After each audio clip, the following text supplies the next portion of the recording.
Shoranur MLA. മമ്മിക്കുട്ടിയുടെ വിവാദമുണ്ട് പരാമർശത്തിനെതിരെ ഡി.സി.സി മെമ്പർ സ്വാമിനാഥൻ. റോഡ് പൊളിയുന്നതിനെ മുണ്ട് കീറുന്നതിനോട് ഉപമിക്കുമ്പോൾ ഇത് റോഡുമല്ല മുണ്ടുമല്ല, കണ്ടം വെച്ച കോട്ടാണെന്നും സ്വാമിനാഥൻ പ്രതികരിച്ചു. കോൺഗ്രസ് തിരുവാഴിയോട് മണ്ഡലം കമ്മിറ്റി നടത്തിയ മുണ്ടൂർ തൂത സംസ്ഥാന പാത ഉപരോധം ഉദ്ഘാടനം ചെയ്ത് സംസാരിക്കുകയായിരുന്നു അദ്ദേഹം.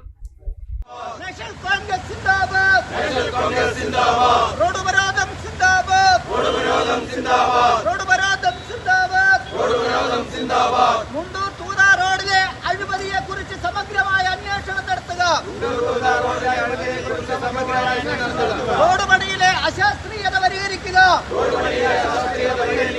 അഴിമതിക്കാരെ തുറുങ്കിലടയ്ക്കുക. റോഡ് നിർമ്മാണത്തിലെ അശാസ്ത്രീയത മുണ്ടൂർ തൂത സംസ്ഥാന പാതയെ മരണക്കെണിയാക്കുകയാണ്. തിരുവാഴിയോട് സെന്ററിൽ റോഡ് മുറിച്ചു കടക്കുവാൻ മിനിറ്റുകളോളം കാത്തു നിൽക്കേണ്ട സ്ഥിതിയാണ്. ഒരു സൈഡിൽ നിന്നും ആരംഭിച്ച് ഡിവൈഡറിൽ നിർത്തി പിന്നീട് ഡിവൈഡർ മറികടന്ന് സീബ്ര ലൈൻ ഇട്ടിരിക്കുന്നത് പോലും അത്രയും നിരുത്തരവാദപരമായാണ്. ഇത്രയും വലിയൊരു തട്ടിപ്പ് റോഡ് നിർമ്മാണത്തിൽ വരുത്തിയിട്ടും എം.എൽ.എ. പരിഹാസ ചുവയോടെ റോഡ് പൊളിഞ്ഞു പോകുന്നതിനെ പറയുന്നത് മുണ്ടു വാങ്ങിയാൽ അത് കീറിപ്പോകാറില്ലേ എന്നാണ്. ലാഘവകരമായ പരാമർശമാണിത്.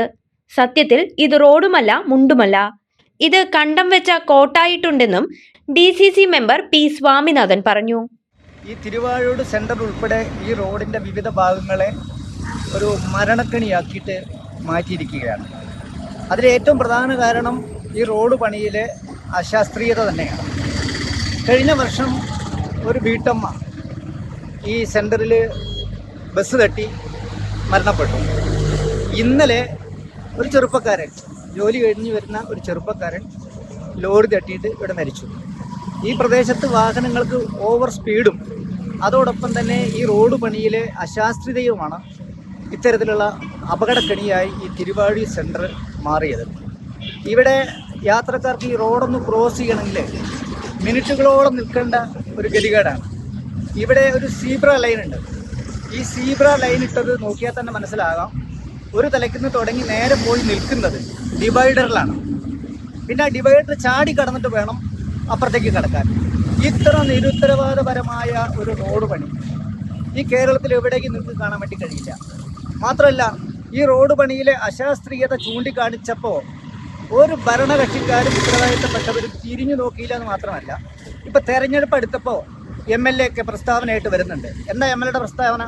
എത്ര ലാഘവത്തോടു കൂടി ജനങ്ങളെ പരിഹസിക്കുന്ന തരത്തിലാണ് അദ്ദേഹത്തിൻ്റെ പ്രസ്താവന. ഈ റോഡ് പണി എല്ലാ ഭാഗത്തും അടർന്ന് വീണ് വീണ്ടും റീടയർ ചെയ്യണം. അതിന് എം.എൽ.എ. കണ്ടെത്തിയ വ്യാഖ്യാനം എന്താണെന്നറിയോ?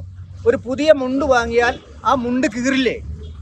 ഒരു റോഡ് പണി ഇത്രയും കോടികൾ മുടക്കി പൊതുപണം മുടക്കി നടത്തിയ അശാസ്ത്രീയമായ പ്രവൃത്തിയെ ലഘൂകരിച്ച് ഇത്രയധികം നിരുത്തരപരമായ പ്രസ്താവനയാണ് എം.എൽ.എ. നടത്തിയത്. ഇത് എം.എൽ.എ. മുണ്ടാണ് പറഞ്ഞത്. സത്യത്തിൽ മുണ്ടല്ല, ഇത് കണ്ടം വെച്ച കോട്ട് പോലെ ആയിട്ടുണ്ട്. നിങ്ങൾ ഈ റോഡ് 1 കിലോമീറ്റർ നോക്കിയാൽ ഒരു 100 ഭാഗത്തെങ്കിലും പൊളിച്ച് കഷ്ണമാക്കിയിട്ട് അത് റീടയർ ചെയ്തതായിട്ട് കാണാൻ കഴിയും. അടിയന്തരമായി തിരുവാഴിയോട് റോഡ് പരിസരങ്ങളിൽ സ്പീഡ് ബ്രേക്കറുകൾ സ്ഥാപിക്കണമെന്നും എത്രയും പെട്ടെന്ന് തന്നെ റോഡിൽ പെരുകുന്ന അപകടക്കുരുതികൾക്ക് പരിഹാരം കാണണമെന്നും കോൺഗ്രസ് ആവശ്യപ്പെട്ടു. മണ്ഡലം president O S. Sreedharan, C T. Chandrasekharan, C. Radhakrishnan, K C. Ravishankar, P. Krishnakumar, Nikhil, Suresh Babu, P M. Vinod, Suneesh എന്നിവർ ഉപരോധത്തിൽ പങ്കെടുത്തു. കാർഷിക മേഖലയ്ക്ക് പുത്തൻ ഉണർവേകാൻ അഗ്രികൾച്ചറൽ സെന്റർ അടയ്ക്കാവുത്തൂർ.